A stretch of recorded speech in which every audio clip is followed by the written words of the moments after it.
తాజాంశం చూస్తున్నాం. ప్రజల నుంచి వేల కోట్ల రూపాయలు డిపాజిట్ల రూపంలో వసూలు చేసి మోసానికి పాల్పడిన అగ్రిగోల్డ్ సంస్థపై హైకోర్టు ఆగ్రహం వ్యక్తం చేసింది. ప్రజలకు చెల్లించాల్సిన సొమ్ము కోసం అమరావతి పరిధిలోని 2 విలువైన ఆస్తులను వేలం వేసుకోవచ్చని అగ్రిగోల్డ్ సంస్థ హైకోర్టుకు తెలిపింది.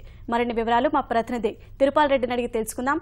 తిరుపాల్, చెప్పండి, అగ్రిగోల్డ్ ఆస్తుల వేలంపై కోర్టు ఏమని చెప్పింది? పూర్తి వివరాలు చెప్పండి.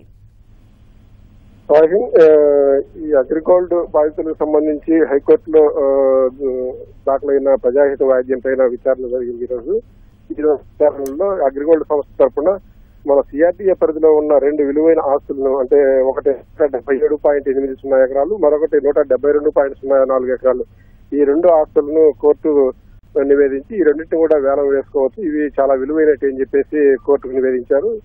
దీనిపైన ఏపీ గవర్నమెంట్ తరఫున అడ్వకేటు, తర్వాత అంటే సిఆర్డీఏ పరిధిలోకి వస్తుంది కాబట్టి దీన్ని వేలం వేసేదానికి కొంత ఆటంకాలు ఏర్పడే అవకాశాలు ఉన్నాయి కాబట్టి దీనిని మినహాయించేసి ఇతర, అంటే దీనికి సమాన విలువైన ఇతర ఆస్తులు ఏమైనా చూపాలని చెప్పేసి అగ్రిగోల్డ్ సంస్థ తరఫు అడ్వకేట్ ను ఆదేశించారు. దానికి సంబంధించి అంటే ఈ 349 ఎకరాలకు సంబంధించింది.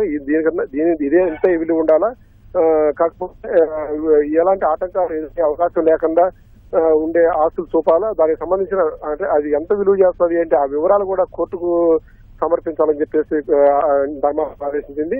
సోమవారం నాడు తదుపరి విచారణకు వాయిదా వేస్తూ ఆ రోజున అగ్రిగోల్డ్ చైర్మన్ తప్పనిసరిగా కోర్టుకు హాజరయ్యేటట్టు చూడాలని చెప్పేసి కూడా ఆదేశించింది. ధన్యవాదాలు తిరుపాల్.